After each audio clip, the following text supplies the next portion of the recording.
What is up, Noel Nation? Welcome to another episode of Plant the Spear podcast. Thank you so much for tuning in. I'm Jesse. That's Michael. Glad to be back with you to talk about some football. It's springtime, Michael. Football is getting ready to kick off. It's spring break right now, though, so we got to wait a week. But tour duty workouts just wrapped up. And so that's what we're going to talk about in this episode. Lots of positives coming out of here, lots of news, just kind of, reading between the lines, taking the tea leaves from what the beat writers have put out, the guys who got to watch it from the coaches' press conferences. Coach Storms also talked to the media, just kind of getting us up to speed on where the 2024 roster is at. And so far, man, I think it's really positive. There's a lot of good things to be excited about with this team. And so that's what we're going to get into today. So first off, let's just start with some overall thoughts on the process. This is first off, you got to say this is just a physical workout, man. This isn't football That's right. practice. There's no pads. There's not really a ton you can take as far as the X's and O's aspects out of this. It's just really Right. what guys look like, what they come into the spring session, physicality wise. You can Yeah. tell, you can always tell who has been working out and who hasn't. But I will say one That's thing right. that Coach Storm said is how they basically ended the season January 1st and they got right back into workouts January the 9th. So they really didn't have time to get out of shape. And That's right. so my overall thoughts when I look at this, the film that we watched and the takeaways that we have is just, man, that talent floor continues to be elevated. And this is something that we have Yes. repeatedly talked about.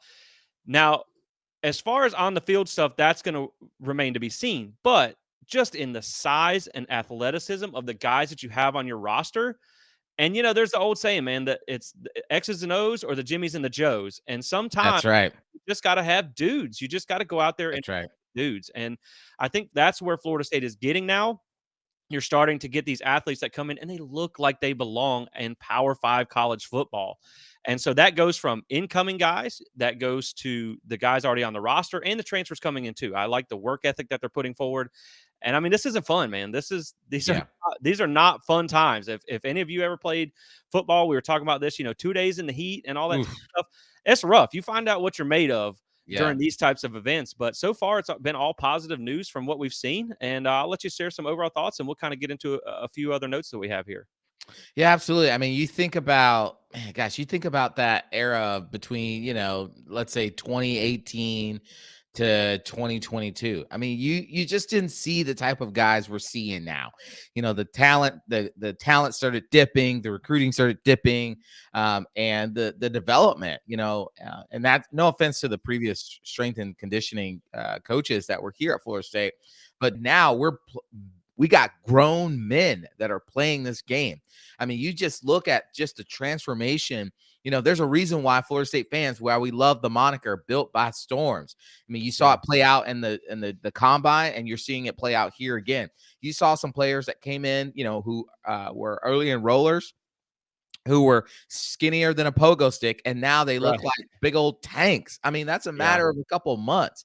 And so, credit to Coach Storms and that strength and conditioning program that they do every year. I like to call it Todd, tour of duty there. It has a lot of that military element to it. And I mean, we were, like you said, we were talking about this, and I remember, hot Florida summers, 2-a-days, just grueling in the weight room that has no air conditioning Yeah. whatsoever. Coaches barking at your face and everything. It really does not only just builds your body and your conditioning, but it tests your mentals, man. How you endure when the challenge. Mike Norvell said it in his press conference that the idea of this is to create a challenge every step of the way, because as we saw this past season, when the going got tough, Florida State was able to rise above it, unlike any other team it faced, because of what it did during the summer, during these spring workouts.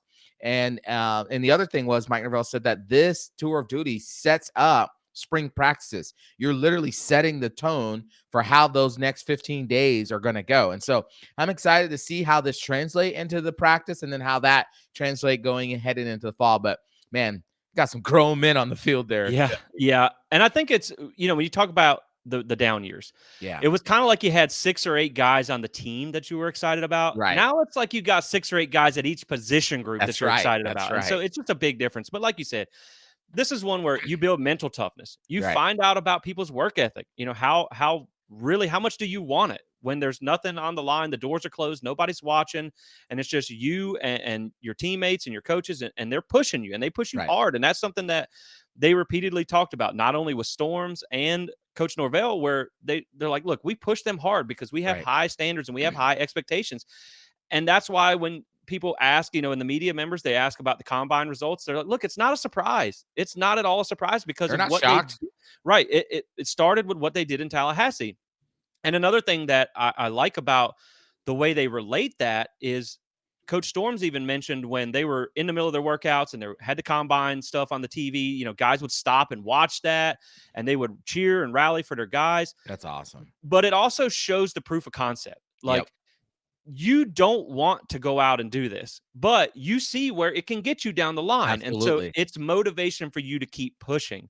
And that Absolutely. is that is what is really standing out here. And I think it just helps set that standard. Yeah.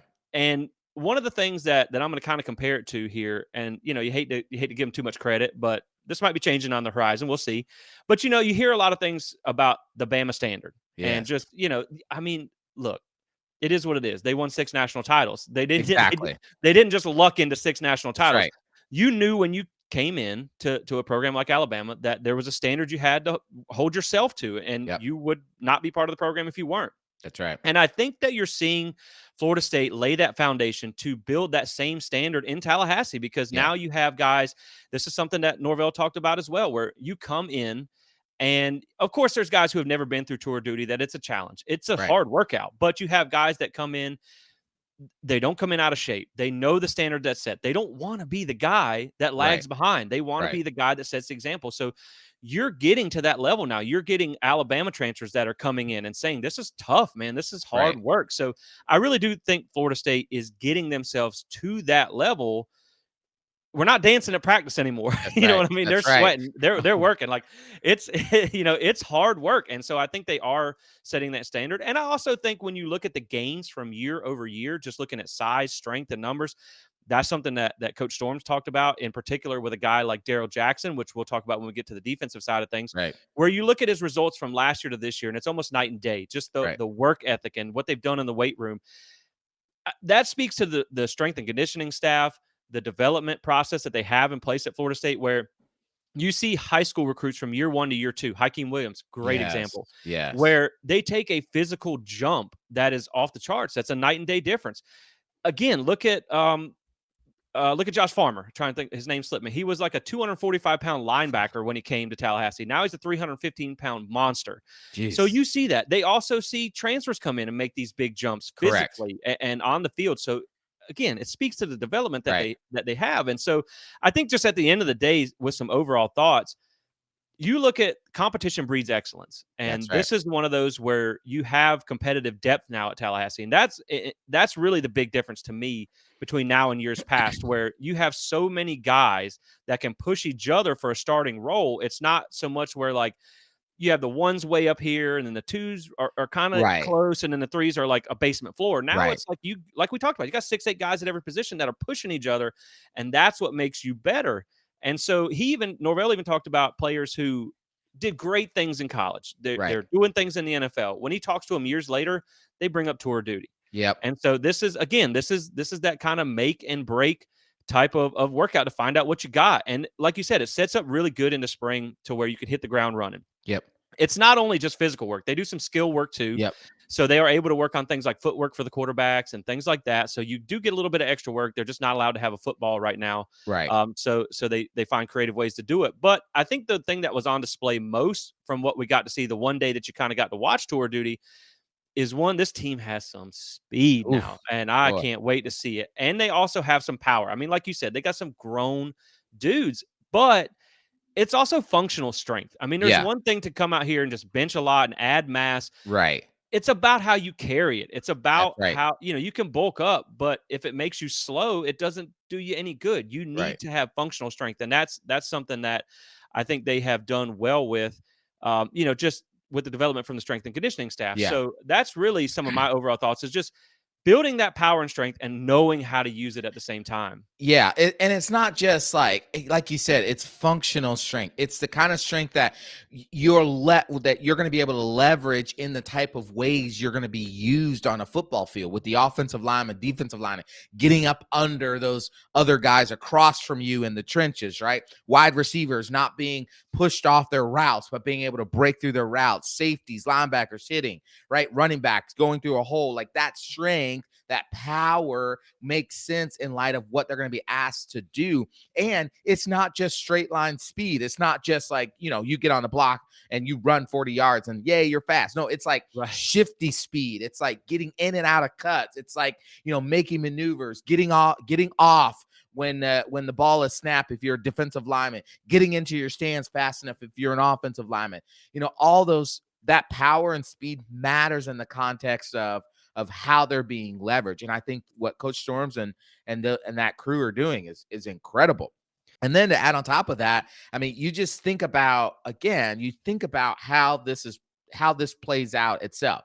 Now, we can, we talked about this in the pre-show. It's like, yeah, this is a workout. Like, this is not going to really tell us a lot about wins and losses, right? W's and L's. But what it can tell us is that when it comes down to crunch time, when it comes down to making the play, old Jimbo Fisher addict, Yeah. the play don't care who make it. Well, tour of duty helps us to figure out who's going to be the better team when the crunch time comes. And I mean, my money's always on Florida State because we've seen it over and over again.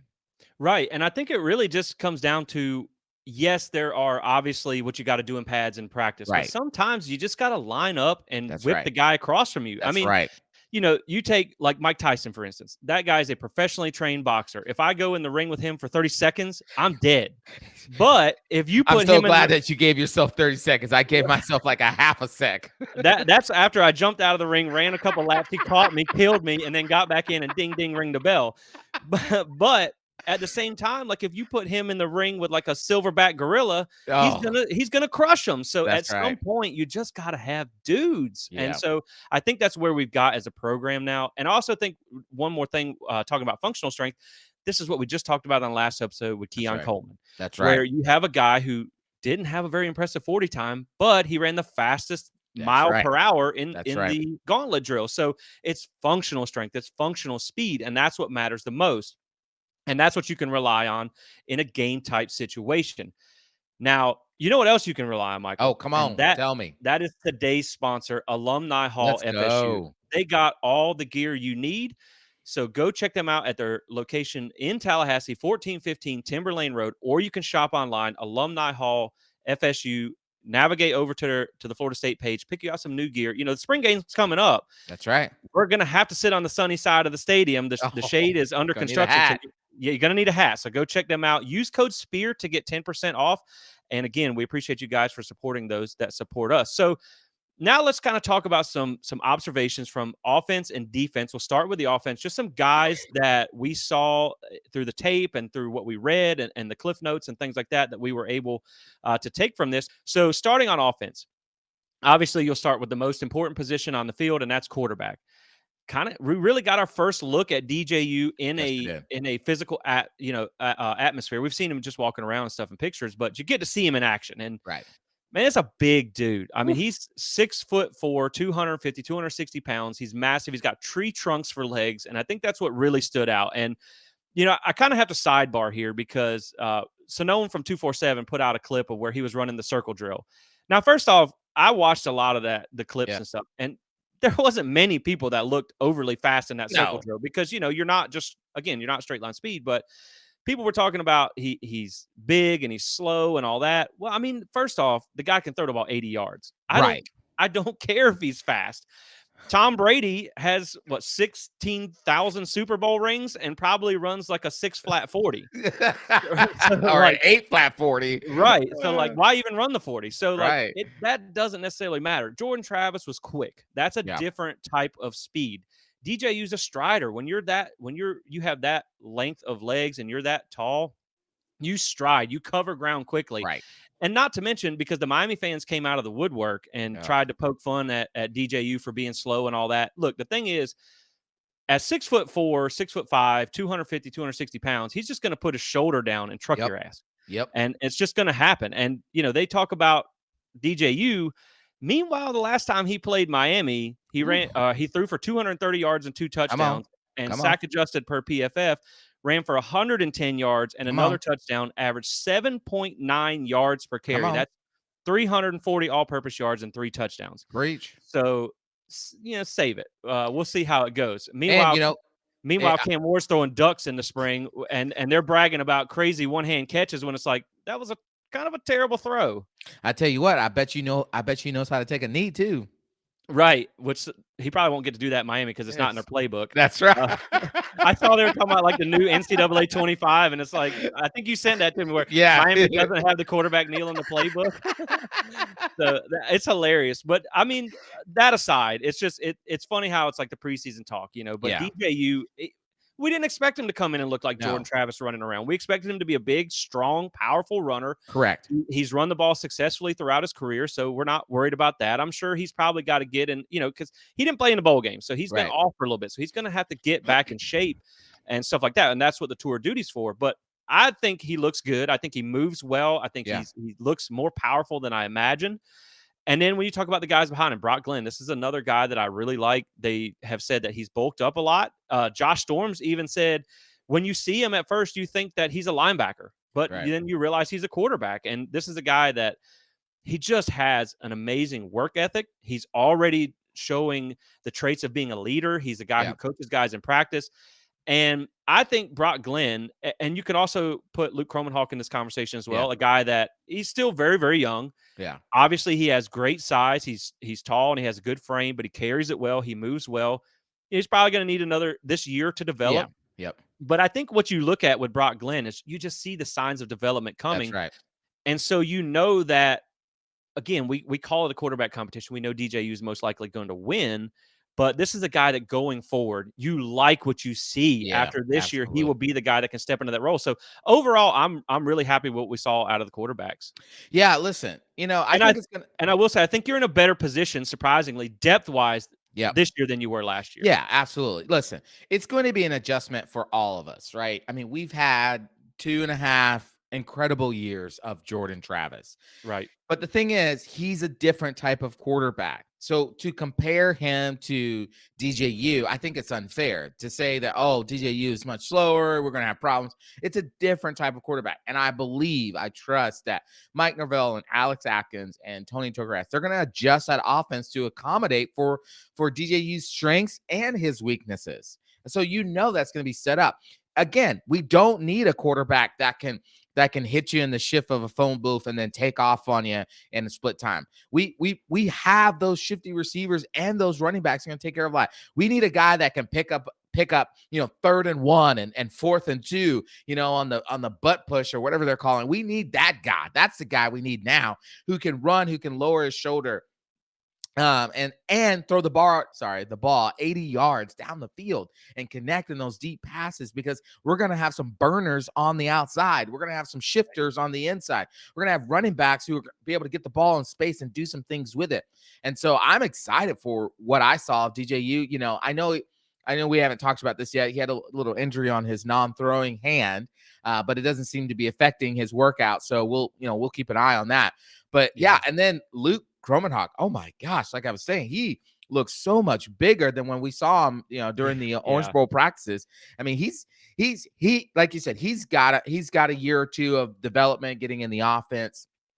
And so, I think he's on his way. And then, of course, Brock Glenn. Yes, my goodness, you see the leadership, you see the growth, you see all that. Plus, he has the experience of playing in the ACC championship, playing in the Orange Bowl. I mean, yes, we're all assuming that DJU is likely the starter, Right. but man, I would not be surprised if Brock Glenn gives DJU a run for his money, which we want. We want Right. Brock Yeah. Glenn to make that kind of progress.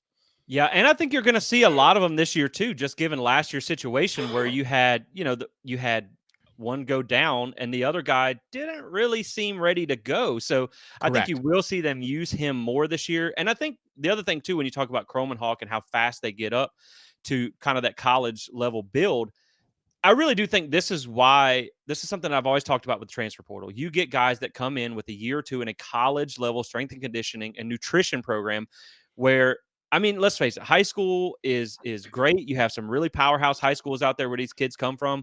Mhm. They're not on a nutrition plan. The strength Correct. and conditioning is not what it is in college. So you see them Yeah, get up to speed quick. that's right. And yeah, I think when you talk about DJU, one thing I want to mention on that as well, that size makes him hard to bring down. That's why you don't Absolutely. see a ton of sack numbers either. I mean, you got to be a grown man to bring down someone who's 6'4", 250 pounds. And I know the news hasn't been kind to him lately, but you look at a guy like Cam Newton. Mm, I was looking it up earlier. His combine numbers, he was 6'4", 244 pounds. That sounds kind of familiar. And he ran a 4.5 240. Not blazing fast, but that's no. a guy that went on to have a great career in college, won a national championship and all that stuff. Put his So, whole team on his back and won a national championship. exactly, exactly. And he was one of those guys. He wasn't fast, but he was a strider. He always looked so much slower than what he Oh, really. yeah. Oh, He just yeah. covered ground. So again, you don't have to be a speedster at quarterback. You get a guy in DJU that has a mobile ability, but can also throw the ball. And so Yeah. that's something that I really like as well. But looking over at the running backs, kind of going through here. So I think they're going to go to running back by committee anyway. Oh, So we're yeah. just going to touch on the guys anyway. There's not really one lead guy standing out Right. right now. But you have Roydell Williams comes in from Alabama. He got a shout out as well from the coaches where again, these guys come in, they know how to work. That Right. they were at Alabama, they know the standard that they were held to there. They come in, they know what's expected of them, and they're in good shape. They Right. said he went through the drills great. He moves very well. He looks as advertised. He is what you wanted him to be. To Philly, it's nice to see him out and being healthy and a full participant because we know he missed the Orange Bowl after having surgery to clean up an injury. So it's just good to know that he's back at what appears to be 100%. Cam Davis, just a human muscle. I mean, Man. this guy, like, I don't know how much he's going to play at a freshman. I hope it's a lot because Whew. I want to see what this guy has. I mean, Yeah. man, I got a really good feeling about what he's going to be in the future. And then I think you also have Keziah Holmes as a guy that maybe got overlooked last year because he didn't get a lot of touches, but he looks Yeah. a little bit slimmed down this year. He's a very kind of a gadget all-purpose back that I really like. And also one guy that I will throw in there that's kind of we almost don't think of him as a running back, but that's Jalen Lucas. Now, Yeah. when you see him, you're like, where you're looking down, where is he? I can't see him on the camera because he's so small. I mean, he's 5'8", but we knew that coming in. But at the same time, man, you see the elite level speed and the quickness. Like you want Yeah. to talk about speed versus quickness. Oof. That guy's quick, and you can just see his lateral movement and the things that he does in the drills. That's going to be a guy that's exciting at the running back position. So Yeah. I think you have so many positions groups now that are getting deep, and running back is one of those. Yeah. Oh, man. You just look at that room and you just think, my goodness, it's probably one of the deepest, if not the deepest we've had in, I'm going to say 10 years. A long time. I mean, it's been a Yeah. while. I mean, Yeah. Cam Davis, Feely, Keziah Holmes, Sam Singleton, who we Right. forget, who was a top player coming out of the high school last year. I mean, you just keep going down the line, and then you add Roydell, to that mix, and I don't know how David Johnson and Mike Norvell and those guys are going to decide who gets playing time, whatever. But yeah, to see Cam Davis like in person finally, like you saw him on Twitter, you saw his highlights and stuff, but to see Yeah. him after a few months into FSU strength and conditioning program, I mean, my gosh, his biceps are bigger than my head. Like Yeah. it's so wild. It's crazy. And I'm just really excited to see that whole group. And I'm sure Norvell's going to find a way. They're going to find a way to get a lot of those guys. I would right now, at least, just based off of workouts. Again, this is just workouts, but I would be shocked if Cam Davis doesn't find some way on the field in an offensive set this season. Right. I think so too. I think they'll find a way to get him on the field. And here's the other thing too. You don't know who's going to be in the boat after the spring. So we have to wait Correct. on that part too. Speaking of a crowded but talented position group, that is wide receiver. Ooh. And some of the names that stood out here. First off, we kind of both hit it here with our 5 players poised for a breakout season Yes, you episode that we did. did. Make sure you guys go check that out if you haven't watched it. My number 1 was Malik Benson, and this Yes. is the guy that I feel like kind of stole the show a little bit from the receiver group. Now, one of your guys was very kind of highly praised as well. We'll talk about him in a second, but I think Malik Benson, he is as advertised. He comes in, you knew he was a burner, you knew he had that speed. Yeah. But I think what's even more impressive, because when you watch him move, he is the fast guy on the field. He stands out as the speedy guy who moves very well. He's a very fluid type of Yeah. receiver. I think one thing that really stands out too is his leadership. He's a Yeah. guy that comes in as a transfer. And let's face it, man, this is a guy that not only he transferred from JUCO into Alabama, then Alabama into Florida State. So you could Right. see where like maybe it's hard to emerge as a leader. But they said that he was in the front of every line, coaching everybody up, and also just the physical shape that he's in. They said like basically this was just kind of water off his back. He wasn't tired. Like he Right. went through the entire day and never really got gassed. So I think that's really what you want to see, because one of the things that we questioned about the wide receiver group was because you lost so many people, it wasn't a talent thing. We thought they had a lot of talent. It was who's going to step up and be the leader, who's going to be that wide receiver one. And I think Malik Benson has a really good opportunity to step into that role. Yeah. And at the same time, I'm going to go ahead and tip my cap to someone who really stood out on a film that I watched that was one of your breakout player candidates of Yes. the year, and that is Hakeem Williams. Man. You look back to last year, there was a little bit of a knock. He kind of got lost in spring, came in a little bit out of shape, A little bit. wasn't really embracing the workouts. That's even something that Jordan Travis talked about Yep. at the combine, how he was just kind of, like, oh, this hurts, that's nagging me. And you think he's just matured now. He's taken that Yeah. step, and it's weird to talk about players like this, but like his body looks great, man. Yes.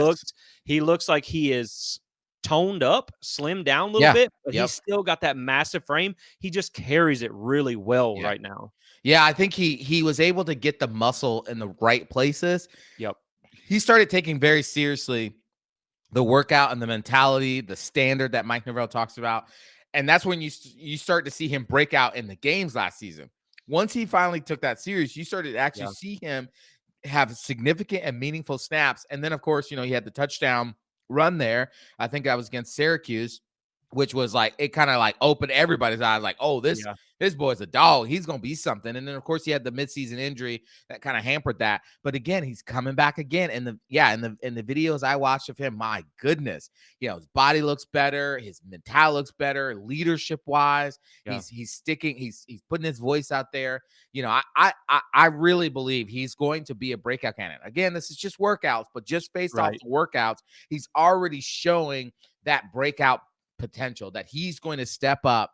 We'll see what happens when he puts the pads on and they start getting hit and stuff like that. But man, I'm excited for Hakeem Williams.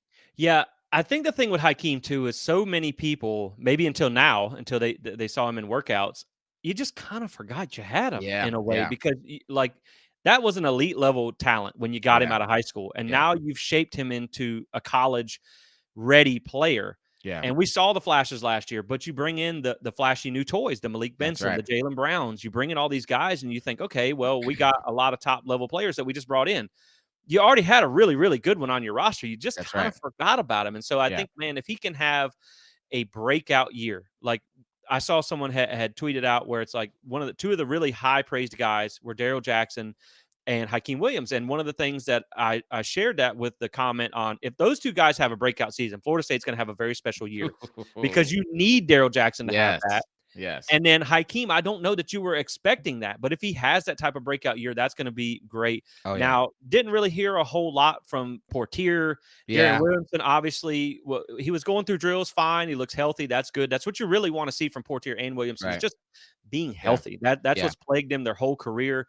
Jalen Brown did get a lot of praise. Oof. The transfer from LSU. This is a guy that again doesn't have a lot of experience on the Right. field, Right. but he's a elite level talent at the receiver position, and that's someone that you can see in workouts.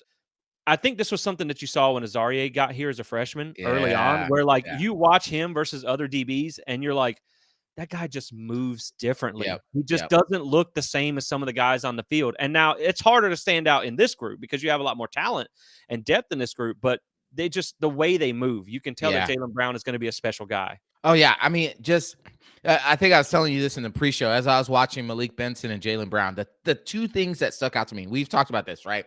Speed and power. Speed and power. But when it comes to those wide receivers and that wide receiver group, It's not just line up on a 40 and run 40 straight, like, running a 9 route, a go route speed. Like it is that, but it's the shifty speed, getting in and out of routes.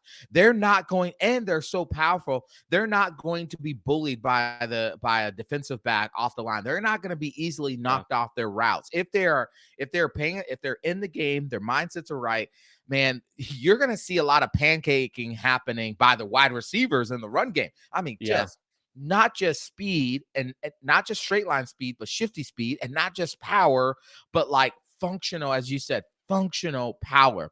Now, the other wide receiver that I was really curious to hear about, which we did not, which gives me a little angst about transfer portal candidate, is Ventravius Jacobs. I mean, we're Yeah. just now we'll see what the spring game, but man, Right. Well, I'm he getting a stole little the worried spring about last him. year. Like Yeah. he was the king of the spring last year, Yep. and then really didn't do a whole lot during the season.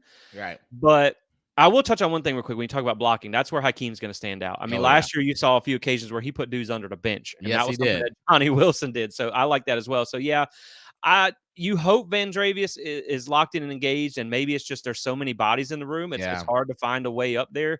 But that's the other thing when you talk about raising that talent floor, something we that's mentioned right. early in the show. I mean, you saw like Goldie Lawrence. That was a guy Yep. that we were excited about coming out of high school, transferred out because Yep. eventually you just realize that it's You got not out that recruited. right. It's not that they're not a good player and they don't have potential, but you just realize you're going to get passed up on the depth chart because Exactly. you still have guys in that room like Destin Hill. You still have Ja'Kai Douglas in that room. Two guys who both got high praise throughout the tour of duty Yes, they drills did. from Yeah. Mike Norvell and these guys where they've added that year in Destin Hill's case, where I mean, you got to keep in mind he had not played football in 3 years when he That's came right. here. That's Now he right. came in great shape, Whew. but this is like home workouts or Right. working out at a facility. It wasn't with FSU, so now you have that extra year That's of right. development there. And so Ja'Kai Douglas, obviously, we know just kind of steady Eddie, man. He's just Right. he's good as long as he stays healthy. You know what you're going to get from him. He has been a leader of the group, which is nice to see because there's not a lot of veterans in that room, and That's this is right. he's one that stands out there as well. So I think it's all good from the receivers. I think you have all the bodies and the talent, kind of styles that you want. Yeah. Yeah. It's just seeing once you get into pads, who's That's right. going to emerge as a leader of the groups. But we were talking about in pre-show, you could honestly probably put 8 wide receivers on the field and like every single one of them. So That's that is right. positive as well. Now, thinning the herd just a little bit here. Let's go to tight end real quick, where obviously we know Kyle Morlock had a pretty solid year last year, not Yeah. really Yeah. breakout, but again, you're coming from D3. That was That's right. or excuse me, D2. You're coming D2. from D2 college shorter, and you just saw him kind of catch the speed of the game later in the season. Now you Yeah. get that year of development. He's obviously going to be the leader out of that room. Yep. But a name that has emerged is Jackson West, not Woo-hoo. to be confused with the baseball player Jackson West, No. who I was originally like, I didn't know he played baseball. Well, that's cool, but different Jackson West. But this is a guy that you really kind of wanted to see emerge. You needed somebody to Yep. emerge because they didn't take anybody in the portal, and I Correct. don't foresee them taking anybody in the portal because you like who you got. You got Morlock that you can rely on. You just need that next guy to step up. And Jackson West is a guy that you've heard from practice reports during his time at Florida State. He's got a mean streak about him. Oh He's yeah, a he does. guy who he blocks to the echo of the whistle. And Yes. so that's what you want to see. If he can stay healthy, he's added some mass. He looks like a big guy. I think he's going to be someone who can contribute as well. Of course, you have Brian Courtney, a Yep. former quarterback, transferred over to tight end. This is a guy as well that I think probably can be contributing like a blocking role. We'll have to see what he does. And I know there's a freshman tight end that you're pretty high on as well too, Oh which is a man. guy that I like and why I think they didn't go to the portal because I think he can contribute right away. Now, before I get to this guy, yeah, I absolutely agree, man. Jackson West, boy, I mean, 6'4", 244. He's going to be a redshirt junior. I mean, everything I've read, all the beat writers, all the people who have access to the team, they're all singing his praises. Yep. He's a blocking tight end who is adding the catching feature. So if we can get somebody that can actually block and get, because counter, one of Mike Norvell's staple play, the tight end is a heavily feature in that play call. So to be able this year, I mean, you notice how last year, Biscuit, Marquise Douglas, he started getting less and less run as the year went on because he just was not that blocking tight end that they had Yeah. hoped that he was going to become. Yeah. Obviously Jaheim Bell was getting hurt and he's more a receiver tight end. And so to be able to put the two and two together, I think with Jackson West and be that, like you said, that mean streak, yeah, I think they're really excited about him. Brian Courtney, you know, there's speculation out there that he won't remain a tight end for long, that he might move over to the defensive side of the ball. So Yeah. we'll see. But the guy I'm really excited about is the freshman Landon Thomas. Let me just tell you, I was watching Jesse. I was watching those videos and looking at pictures of him. That boy looked like he got 4 kids and a bowling league team. I mean, Yeah. he's a grown Yeah. man coming out of high school, Yeah. 6'4", 245 pounds. I mean, my goodness. And so he needs time to learn the offense and stuff. But I would not be surprised you're seeing Yeah. him in some special packages throughout the year. But again, this is just workouts. We'll see what he looks like in spring. But man, that dude is a hoss. Yeah, the physicality is there. It's Yeah, catching up with the game speed, switching that's from high right. school to college. But at one point, he was the number one rated tight end in the That's right. 2024 class. So the talent level is there, and obviously the size and everything is there too. And you bring up a good point about Marquise and Douglas. That was like he had all the size in the world. And to be That's right. honest, I got to give him credit, man. That he did some things a guy that size should not be able Should to do. not.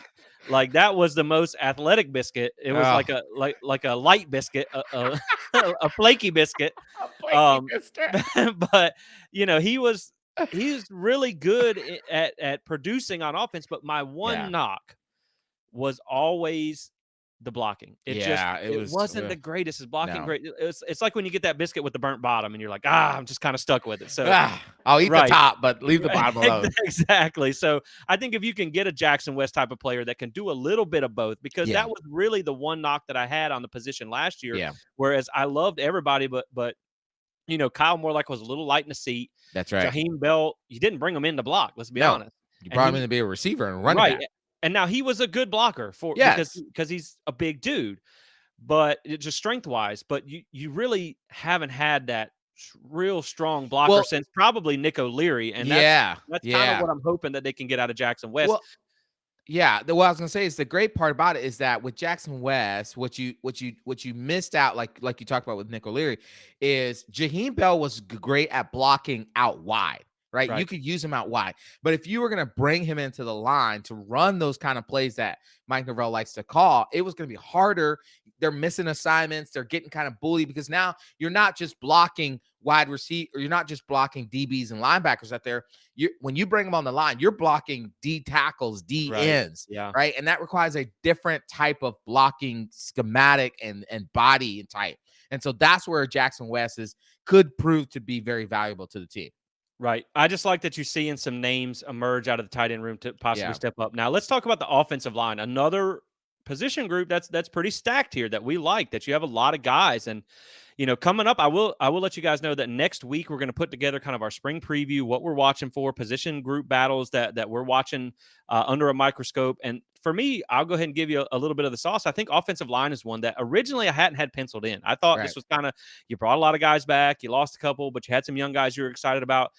I just think right now it's just you got a lot of guys that you Yeah, really like. Now, the name that stood out in tour of duty repeatedly was Richie Leonard from Florida. I mean, this guy is a veteran player. He's got a lot of size and he moves really well for the size that he carries. He again, functional strength and functional speed. This is a guy that I think is going to find his way into a starting role. You also have the Alabama transfer, who, when you watch the drills, when you watch the tape, those two immediately stand out. I mean, you look at them those and you're like, road graders. right, you're like, goodness gracious, who is that? And they were running a drill together early in the tape that I watched, and it's Yeah, like those guys are, like you said, massive road graders. So yeah, those are really two of the names that I think stood out. Ferguson, the transfer from Alabama, and Richie Leonard from Florida. Of course, you have the other guys that you like. Maury Smith is a verbal leader in the yeah, group. Obviously, you have Darius Washington coming back. I still even think you got like a Julian Armella that you like. He looked good in the drills. I mean, he's yeah, becoming a veteran guy. Sometimes it takes a little bit to get that offensive line type of body. It could be 2 to yeah, 3 years of yeah. development. You just wonder when they're going to be able to find their way on the field, That's some of the right. more talented young prospects. But man, just I think when you look at Richie Leonard and the Ferguson kid from Alabama, you found you two that you really like. Yeah. Yeah. I mean, those two are huge. I mean, 320 pounds. Gosh darn it, man. They're huge. And you saw how they were moving, where I think that blew me away when they were doing the circle drills. I was like, man, those are offensive linemen moving like that around a circle. Like, Right. I would not want to line up across those boys. No, no. And so like that encourages you. Like, not only do you have bulk, you have, again, power, but you have offensive linemen with speed too as well. And that's Yeah, going to matter, as you know, especially those guards that are pulling, that guard tackle pull. Again, I'm always going to try to bring this back to why these workouts matter, because they're showing you, as you talked about earlier, I thought it's such a great point. It's this functionality of these workouts, because a lot of what they're doing is going to show up in the play calls that they're doing. And right, so you see those offensive line using that agility, using that speed, where they're going to use a lot of that in the play calls of getting out right. on the pulling stuff. And so I'm excited about them. Another player that we're not talking about that got a shout out was the Andre Otto, Yeah. which is a prospect that Florida State was really excited about out of high school. He got a shout out as well too. So I'm really looking forward to seeing who of those kind of become the cream of that top five. And then here's the best part, I think, about this offensive lineman coming, this group of offensive linemen, Jesse, is, last year you had you had your starting five, but I think I know I did. I would assume you did. You felt like there was a significant drop to that second level. I think this year, what you're going to see, based on and just the workouts, that drop has gotten much closer. Meaning Yeah. the talent of the line has gone up, but then the bottom has come up as well too. And so, I'll be real interested to see what they look like with pads on. But excited about this group. Yeah, I think you probably had 6 or 7 guys last year that you felt good about, and then it Yeah, was kinda some of them like I saw, I mean, no offense to the guy, but Bryson Estes, yeah, in the thing, and I was like, "I forgot he was on the team sometimes." yeah, But I think you just get to where now, like you said, you got 8 or 9 guys that you yeah. feel could start at any given point. Keontae Jones is another guy that's That's coming right. back that has SEC experience. But like you said, you have offensive linemen that are big. They're not just, blobs out there that just get in front of people but can't move because, That's we right. talked about this in prior episodes where with the counter, they just struggled. They kind of almost had to abandon their money play because they That's couldn't right. pull fast enough. So if you have guys that have the size and you have the strength, and again, I mean, you have to say it because it's not always fun to say because you kind of defend yourself against the SEC, but you Right. see some of the lines that they have at places like Georgia and Alabama, and I think it was like maybe 21 or 22, one of their championship years. Georgia had like the biggest offensive line through college and the Oof, NFL by like man. 60 pounds. I mean, so you need those guys that are big. Yeah, That is a recipe for success, but you want absolutely. guys that have functional speed and strength as well. And I think that's what you got. And I think Richie Leonard is probably going to be one of the portal steals that you got. Yeah. And he's going to be a big time player for you. So staying in the trenches, flipping over to the defensive side. Let's Speaking go. of big dudes. That's why we're staying in the trenches. Michael, one of the things that I'm most excited about, and one of these guys was one of your breakout candidates as well. So I mean, tip of the cap to you, man. You're kicking my butt here. But I think that what excites me almost the most. Now, I think the defensive tackle group, I like some of the depth. I'm interested to see some of the 2 and 3 level guys, and I think they Yeah. could use another guy out of the portal.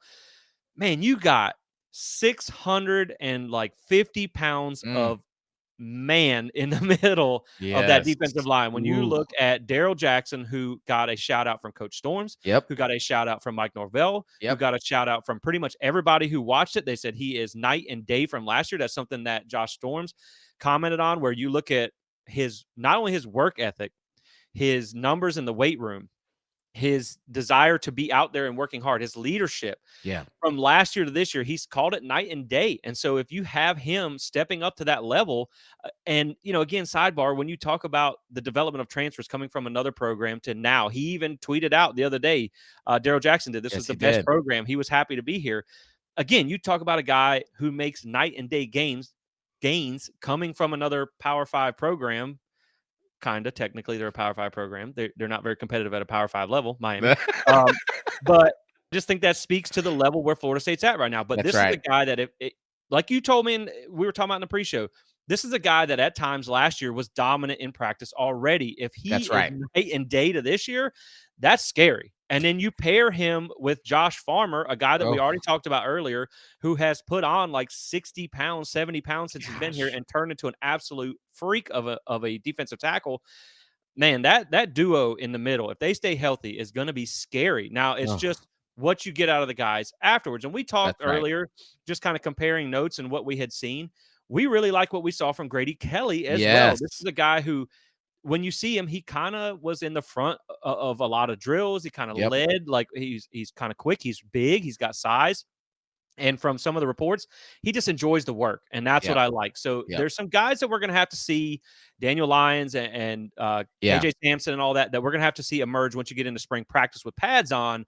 But I really do like your top two, top three, even top four defensive tackles. But man, that those two in the middle are My going to be goodness. dominant. Well, I mean, like you said, I mean, you got Josh Farmer at 311 pounds. You got Daryl Jackson at 334 pounds. We're not even talking about Sion Lolo Hea. Did I get it right? Loalea, Loalea. I and mean, I could be wrong too. yeah, he's 270 now. He's probably you're gonna see some of your maybe you're in there. And then you got Durjaye, who's 280 pounds. I mean, you Yeah, talk about a line. I'm not even talking about Patrick Payton yet, right? I mean, right. you're talking about a rotation of a line that is going to be my goodness. And again, yes, I know there are our enemies right now, but you look at the SEC, you look at the top half, the top, let's just say top two, because we've beaten LSU. But if you look at Alabama and Georgia, what changed the program for both of them was that they got dudes in Yeah. the trenches on the Yep. defensive line. And now you're just seeing that factory, whether transfer or high school development, you're seeing that factory for Florida State as well. And so those guys, yeah, they got shout outs by the strength coach. They got shout out by Mike Norvell. I mean, it's exciting. And of course, one of my breakout players for this year, Daryl Jackson. Like I said, there were times you said that there were times last year in the practices because he couldn't play. Stupid NCAA. There were times in practice where it was so bad they had to be like, "Dude, like, can you calm down? Like, we're trying to like Right. scout, trying to run the scout team, and you're like blowing everything up." If he is, much better than that, that is going to be a problem for the opposing players. And having him much better, having Josh Farmer much better, is just going to only open up opportunities for Pat Payton, for those defensive ends, for those linebackers to be able to wreak havoc on the defense side. So I'm really excited about this D line. I think they're going to be really great. Now, I asked you about this in the pre-show about Grady Kelly. I was watching video of him. I was watching or looking at the pictures of him. I don't want to put this on him. There's too much pressure. But you know what? You know what they say about pressure? Pressure either make you or break you. I'm telling you, man. I'm telling you. I'm just calling my shot now. We might have Braden Fisk part 2 and Grady Kelly. I'm just saying. That's a big shot to call after this Senior Bowl and the combine and all Yes, that. I The way know. Fisk owned it, I but know. I mean, again, the potential is there. You can see through the drills that he is physically ready to Yep. produce, and it's Yep. just now can you see it on the field? But again, Correct. you see what they did with Braden Fisk. Now he was productive at Western Michigan, but again, that's a whole different level of football. And Correct. the way he was able to adjust to Power Five football and still be dominant and productive, man. If they could get that out of their quote unquote number 3 defensive tackle, Right. then man, I mean, you're talking about some significant impact there. And this is the reason why I say this, because when Braden Fisk came in, yes, he had production at Western Michigan, but no one was really talking about him until we started hearing his name leak in the spring practices. And Yeah. then it was kind of like, yeah, he's kind of standing out and he's kind of this and that. And then, you didn't really see a lot in the spring game. And then sure enough, we got into the season. And I mean, it was like almost every other week, his name was Right. popping up over and again. So I'm just getting it started early for Grady Kelly. I'm going to be the first one out of all the media outlets out there. Plant the spear. You heard it here. Braden Fisk part 2, Grady Kelly. Carrying the banner. I like it. Fly to flag. So I hope so, man. I hope so. Because again, if you get that third defensive tackle, they're going to be able to use Yep. all these guys that they have in the arsenal. Now, speaking of a loaded arsenal, let's talk about defensive end real quick. Oof. This is a position group where, I mean, you can just pretty much take a shot in the dark and you're going to hit a dude. With Patrick Payton coming in, he's put on some size. He's already That's got right. length. Really, the one thing about Patrick Payton was he's great at batting balls down. He's been able to get some pressure numbers. Right. Just really kind of needed to add a little bit of mass to be Yes. able to hold that edge and do a little bit better in the run. And I think now you're seeing that. Yes. He also knows this is his money year for lack of better You're term. right. Now he could come back for a senior year, but probably not. Probably not. So this is a guy that I think he's taken that next step from a physical standpoint. And I also think that from what you saw late in the season, Yeah. he's going to take a step in leadership as well. I Yep. think this is a guy who's ready to step up and lead that position group. Obviously, with Verse gone now, you're kind of looking for that leader there because you have a lot of new incoming pieces. That's right. Speaking of, you got Marvin Jones Jr. I mean, he carries more than a name. You That's see a him? that's a Woo! bad dude. Like he's got the leg tattoo going on. Like that dude looks like you don't want to run into him on a dark alley. Anywhere. When he's in a bad mood. So I think that's going to be another dominant guy. Yeah. Sione, this is one of my breakout players for the Yep. year. Again, I think this is a guy that you kind of know a little bit about what you get because Right. he is so experienced, two-time all-conference type of player. Just kind of needs some refinement in maybe the skills and a little bit of Yeah. development in the power department. But I think he's going to get that at Florida State. Look at the Durajai, like you talked about. Mm. That's another guy that is just massive. He's Yeah. just kind of young and inexperienced, but he does have that experience at West Virginia. You love what you saw from him. You love to see the way he looks, the way he moves. Like you said, he's 280 pounds, but he carries it well. And so that's Yeah. another guy that has immense power that I'm excited to see at the defensive end position. Now, there's some other guys. Byron Turner is still on the roster Yep. Yep. for now. Hopefully he stays. I mean, that position group is loaded, but I think Yeah. across the board at defensive end, you even have, I mean, we still forget about Lamont Green Jr., who's Yeah. Boots, who's a guy that got Boots. injured last year and was Yeah. sidelined. Very talented prospect, probably maybe a year away, but again, I love what they have at the defensive end across the board. I think you're set at defensive end. I Yeah. don't think you Yeah. need to look for any other help there. Well, But and then, well, yeah, you're also, I mean, you got Aaron Hester, you got yeah, Perkins. So there's still a lot of development that's going to happen yeah, with that. But you, like you said, you have to be excited for what you currently have there. And we'll see how, of course, the great separator are them pads. Some pads are really yeah. going to show, who's going to rise to the top. Yeah, I agree. And like you said, you have so many guys that could emerge that we just don't know about. And a lot of Right. times we get focused on the transfers and stuff, but you forget about the Aaron Hesters of the world, That's like you right. mentioned. Now, talking about linebacker, that's another position group where you have some guys you already knew about and some new incoming faces here. But DJ Lundy, I mean, the thing is, there's not much you can say about him physically. The guy has been Correct. a physical specimen basically his entire career here. I Yep. remember last year he got a shout out from Mike Norvell about the physical shape that he was in.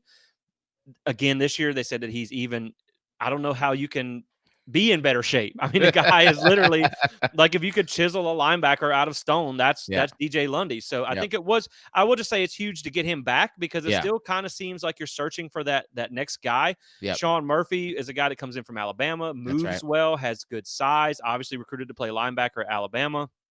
So I think you're excited about what you get there. I think that's one you kind of got to wait to see more of what you get in pads. Yeah. Justin Cryer is a guy they said has put on very useful size, so That's you right. may be able to get some contribution out of him this year as well. Blake Nicholson, a guy that moves really well, still kind of looks a little small, still like Yeah. maybe he needs to add a little bit more mass, but a guy that again I think is he's got He that was my really dark horse too. exactly. He's the guy that's got that super high ceiling. Yeah. You just got to see if if he can play where he's at, or if he still needs to continue to add some mass. Right. But I think you like what you have out of some of the guys. Didn't really hear anything about Omar Graham Jr. No, Didn't hear no. a whole lot out of there. But I still think you have. I think it got 2 to 3 guys that you're seeing through tour duty that are Yeah. physically ready to contribute at this level. Yeah. I still would not be sad at all if they went and got another linebacker out of the One portal. more. But I yeah, think they but need one more. I agree. I think so too. But I think just physically being ready to contribute, you got 2 or Right. 3 guys that you like, and you saw that in tour duty. Right. Right. Yeah, you did. You really did. And this linebacker group is probably, if there is I don't want to call it a weak link, but if there is a group that you're still just not entirely sure about, it's this group. It Yeah. has been this group for a while now. Yep. And yes, they did get Sean Murphy out of the portal from Alabama. So but again, he didn't have a lot of productivity at Alabama, and he's a redshirt sophomore, I believe what he's coming in as well. So you're not sure what you're going to get with him. Obviously, with Blake Nichols, again, he's a great cover linebacker. Well, I shouldn't say great. He's been a really good cover linebacker when he's been in the game, but where he looked out of place, out of function was against the run. He just did not cover the run really well. And it's concerning that this is the second year of tour duty for him, and he still does not look, like a linebacker that's going to be able to eat up space in the run game. So, Yeah. so that's where that extra linebacker going to get one more out of the portal might be helpful. Now, getting one more out of the portal might mean somebody is end up in the transfer portal, Could but happen. you take that risk because you really, linebackers is. I think I've said this before to you, Jesse. Linebackers is becoming the running backs of like how dispensable they are. Right. Like you don't it's not a major part. If you have a really good defensive line and you have a really good secondary, your linebackers almost become a little bit obsolete. And so, but you want to at least have functional linebackers. That's what I loved about the team later on the season of last season. You had Tatum Bethune, you had Kalen DeLoach, and they were functional. They got the job done. You just don't want them to hurt you like they have in years past. Right. Most of the modern defenses are 4-2-5. That's what Correct. Fuller likes to run. I think with linebacker, it's like if you have really good linebacker play, it puts your defense really at a high advantage. If you have okay linebacker play, it doesn't necessarily kill you when you run a 4-2-5 defense. Correct. And I do like that when you talk about run fits. DJ Lundy, I think per PFF was the highest graded linebacker against the Oof. run in all of college football last year. So Yeah. you have a legitimate run stopper. It's just how are they going to cover? And that's what I'm Correct. thinking that you're hoping you're going to get out of Sean Murphy, Correct. maybe Justin Cryer, or whatever else they can find in the portal. Now, speaking of covering in the pass game, let's move on back to the secondary. Now, we'll start with kind of some of the more known pieces, and that's at corner. Yeah. Obviously, Azareye'h Thomas looking to make a big step this year. This is a guy that we feel like he was one of my breakout players. Mm. I think he has kind of been on the edge of this, stepping into that starting role, but you just had Renardo Green, who was Yep. kind of locked down that spot last year.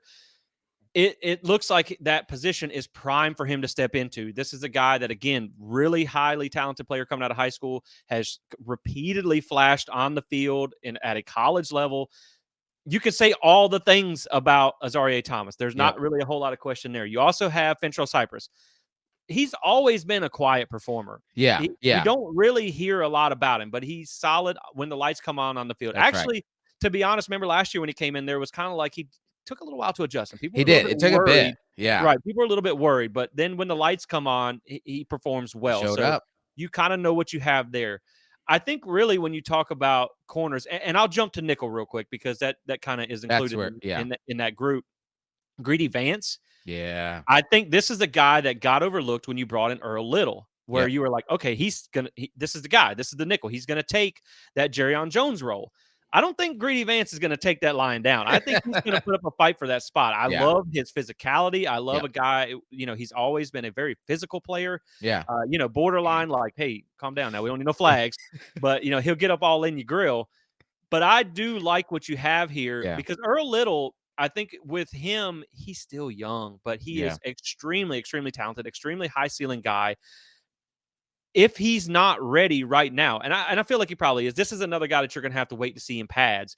Just talking about from a physical perspective, I like what you have at all those positions. Yep. And so I think, there's not a whole lot of surprises there. But one of the most encouraging things to come out of Tour of Duty is the young guys. I Yes. think that Oh, you've heard a lot of talk about that, in particular, Charles Lester. that's And right. that is exciting because this is a guy where you get that young crop coming in that's pushing the older guys, that competitive depth. Again, this is a guy that, they said that not only was he doing well in drills, he's in good physical condition, he also stepped into a leadership role. He was Yeah. a guy who was in front of the line, coaching up players or at least cheering them on to get through drills and whatnot. That's really encouraging to see Yeah. a guy who comes in as a really highly rated prospect. Sometimes you worry about other highly rated prospects that we didn't land Yeah. that set an example of kind of being real arrogant. You know what I mean? Coming in Mm. thinking they're the cat's pajamas. Mm. But then you like to see work ethic from a guy like that. Yeah. And so I think he's going to be special. And I think that's another guy that maybe not in a starting role, but will find his way on the field. And I just like what you've seen in Tour Duty. So to me, your corners, before we move back to safety, I like Yeah. what you've seen so far from that crop of guys. I really do too. Yeah, I love the report that we're getting about Charles Lester. I mean, this is a kid who has said from the very beginning that Florida State was his place. Even when he was, supposedly flirting with Colorado, Colorado never had a chance. He was coming to Florida State always. And this dude has been a man of his word. He got here. He participated in Orange Bowls Orange Bowl practices. And then now the tour duty, he has taken it seriously. And as a freshman, he's already being highlighted as a potential leader. I mean, Yeah. that's a big deal. That's a huge deal. Azareye'h Thomas, listen, every time I see this boy, every time I shouldn't even call him a boy. Every time I Yeah. see this man, I swear I get flashbacks to Jalen Ramsey. I swear to you, I really do. On the field and now even in tour duty, I'm like, gosh, this kid, not to put the pressure on him again, but Right. man, just so much just reminds me of Jalen. Just that, he's a quiet version, he's a quieter version of Yeah. Jalen. Much He's not, quieter. yeah, much quieter, not as brash, not as clapping your face that he did against Miami. I still love that moment. Yeah. But just that skill set, that dog in him, that he's gonna get up in your grill. He's gonna fight you for the route. He's gonna beat you on the route. He's gonna try to disrupt you. And he's gonna make plays. I mean, you saw it. Yeah. So he's got the skill. He's got there, and just to see his body continue to grow, really excited about that. And so yeah, this DB group, man, they're gonna be good. You talked about one person we didn't hear a lot of was about Conrad Hussey. And so I'm curious Hold to up. Hold up. see. Hold up. Now that's my dark horse pick. Now I take it know, easy. I know, but I'm curious to see if maybe he's just kind of not saying he performed bad during tour of duty, but just you didn't hear much about him, and he's been someone that yes, you're dark horse pick, but I think most Florida State fans are just really excited to see what he can do. So you're just hoping that maybe the more of the spring he'll start to kind of flash more for the coaches and stuff. Yeah, I agree, and maybe you even look at Azareye'h Thomas kind of almost like an Asante Samuel guy, one Ooh, yeah, that's a good who one. just Yeah, really didn't say a whole lot, just let us play talk on the field. And I think, yeah, when you bring up Conrad Hussey, we can go ahead and move back to safety. I didn't hear a lot about you didn't hear a lot, but yeah, sometimes no news is good news. that's true. Sometimes you just blend in and you do your thing. I still think this is a very high level player. And that's why one of the position groups that I'm most interested to see during spring, and again, that episode will be next week, is the safety position. You Yeah. have Shaheem Brown. That is pretty much locked Yep. down. Yep. Shaheem Brown was my breakout player on defense last year. Yeah. And I think it was he had a solid year, not a breakout year, but Right. Yeah. he was solid on the back end for you. This is a guy that comes in very experienced now, has a year as kind of like a co-starter and then a full year as a starter. You also have a guy that comes in, they said was one of the main vocal leaders from Mm, the defense, from that upperclassman group. And so that's good to see as well, because last year it was really Akeem Dent who was the leader that's of that right. group. And now that he's gone, you need someone to step into that role, because I think where Akeem Dent was so crucial to that secondary, I mean, he was good on the field, of course, but I think it was just kind of that quarterback in the defense, getting Yes. everybody lined up where they need to Yep. be. And so I think you need Shaheem Brown to step into that role. You need him to be the quarterback of the secondary this year. Right. Right. And I think he's ready for that.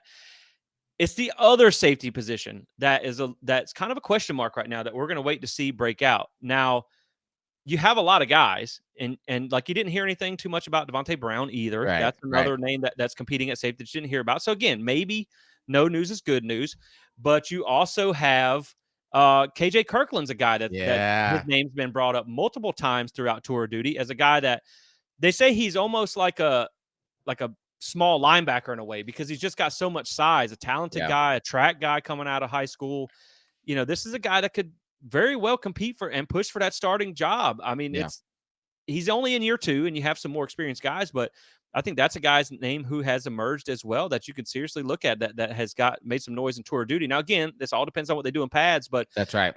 I at least think that there has been some talk about the concerns with depth at safety, and that's something Yep. that we kind of had last year too.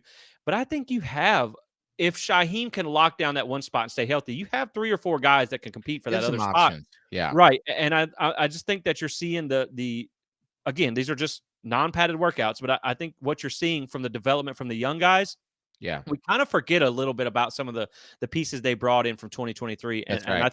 I think KJ Kirkland can be one of those pieces that compete for a starting spot just based on his physical maturity. Yeah, yeah, absolutely. I'm excited from what I've heard and seen of KJ Kirkland so far. If he continues to develop, he definitely will be, one of those top one or two players to be considered for the role. I think we'll be able to know more as we get towards the end of spring and what we see in practice. What'll be really telling is if we start hearing about potential safety transfer candidates. That's what'll tell us really if they have any trust in that other safety position. I think Shaheem is going to lock down. I mean, he started pretty much most of the last season anyways. I think he's going to lock down that other safety position there. And then I think you're just trying to figure out of the other safeties. Is it Kirkland? Is it uh just blanking on the names now. But which of those safeties are going to step up to take that role, take that spot, or if they don't go after a transfer, is it a safety by committee, right? Yeah. We've seen that before as well. Well, they'll shift in, depending on the package, depending on the play call, they'll bring in a safety here or a safety there. So we'll be able to see more. But yeah, I love that Kirkland was able to stand out during tour duty. I mean, he looks fast. He looked much bigger. His mentals look great. Looked like he was tuned in. He was running in the fronts with those players, and so excited to see what he can do. Yeah, even talking about blanking on some names. What about one of your breakout player picks, Kevin Knowles? That wasn't. Oh, dang it! I Yes, was trying to think. I was like, duh. there's another guy at safety that we're waiting on. You didn't really hear a whole lot about him, but You again, didn't. sometimes no news is good news. You That's just right. there, like we talked about, when you get this many athletes in a room together, it's hard to stand It's out. so So hard. right, Yeah, so I think you're just kind of like picking out of a purebred litter. You're that's getting right. you're getting to that upper echelon of athlete now, so it does get a little bit harder to stand out. But you just really like what they have coming out of tour duty going into the spring, and this Yep, is where we're going to find out a lot about a roster that's full of talent, that's right. that has a lot of guys that could emerge as starters and contributors. You just don't know what you got till you get them in pads. And That's so right. I think more than anything coming out of tour duty, you just look at this roster. They're bigger, they're faster, they're stronger, they're physically developed and ready to contribute. And now you take all that and you roll it into spring. Yep, And that's so right. now you got a week off for spring break, and then they come back. I believe it was March the 19th where they Yep, get started on spring practice. So we'll have to, kind of read the tea leaves of what comes out there and who kind of starts emerging. Because again, that's where you really start to develop your roles. That's where you really start to find out who's going to be what at what position group. But I think so far, the returns have been very good, very positive. Mike Norvell has talked about repeatedly, and you hear this from the beat writers too, when you just watch the players and how they operate in these that's right. drills. This team doesn't need motivation. No, They don't need motivation. One of the phrases that I've heard that have come out that Mike Norvell has used, some of the players have used, is leave no doubt. no And doubt. I so love that kind of that. tells you what they might be looking to do this year. They might be looking to create some damage and really hammer home the point. They may not want any of those. Well, they didn't win this convincingly. I think Right. they're just really going to kind of let it all hang out this year. And of course, you do that every year. Every team does that. But again, I just think it's this preseason. Mike Norvell said this in the press conference. He said this on the booster tours, where this is one of the best preseasons that he's had so far as a football coach. And Yeah. so he's been around some talented guys. And so I think he knows what he has. I think he knows he's got some special players on this roster. It's just now that Coach Storms has done his job, and of course, you still got summer workouts, but now Right. he hands them over. Right. He has molded the clay physically, and now you see what they can do with them in pads and, That's and right. getting kind of filling out the depth chart and the roles that each player are going to play. So I can't wait to see spring get started. Again, when you watch these guys in tour duty and whatnot, you realize we got some dudes. Yes, And we so do. now it's time to see what they can do with them. And man, Yeah. I'm super excited to see spring get underway. Yeah, man, I think it's going to be incredible. I'm excited to see, what players emerges, position. There's several position battles that are happening. I mean, across the entire team. It's Right. not just these are not just locks just because we've got these, higher ceiling transfer in. There are going to be position battles up and down the roster, and I'm excited to see who steps out, who emerges and says, "No, this is my role. You're going to have to you're going to step over my dead body before you get that Right. more playing time than I am," because that's what you want, man. You want killers. You want dogs Yeah. who are like, you're gonna have to do so much to beat me because I'm coming every single day, and we're seeing that happening each and every year of this climb.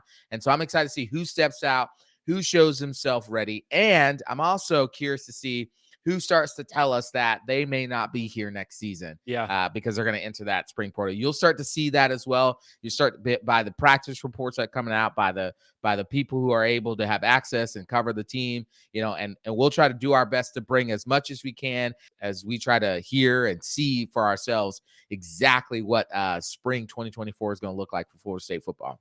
Exactly, man. I'm excited. You got a week off, spring break. Go enjoy the beach. Go enjoy some nice weather. Do some yard work, something like that. While you keep your mind Yeah, busy, just waiting on that spring practice to get here. Because that's man, once right. I know, like once you hit summer, you're like, come on already. I'm ready for fall. I'm Yes, so ready yes. for fall.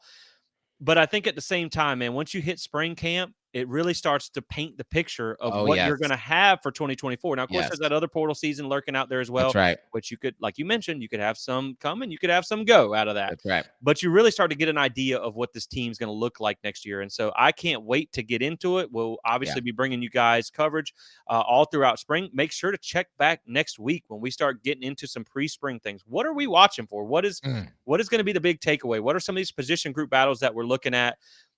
It's just you got dudes to work with now, and, that's and right. so we're gonna break all that down for you next week. So make sure you check back in for that. Also, make sure you check out Alumni Hall FSU and support those that support us. And we will check back in with you guys on the next one. So as always, that's gonna be it for us today. Thanks for tuning in, and go Knowles. Go Knowles.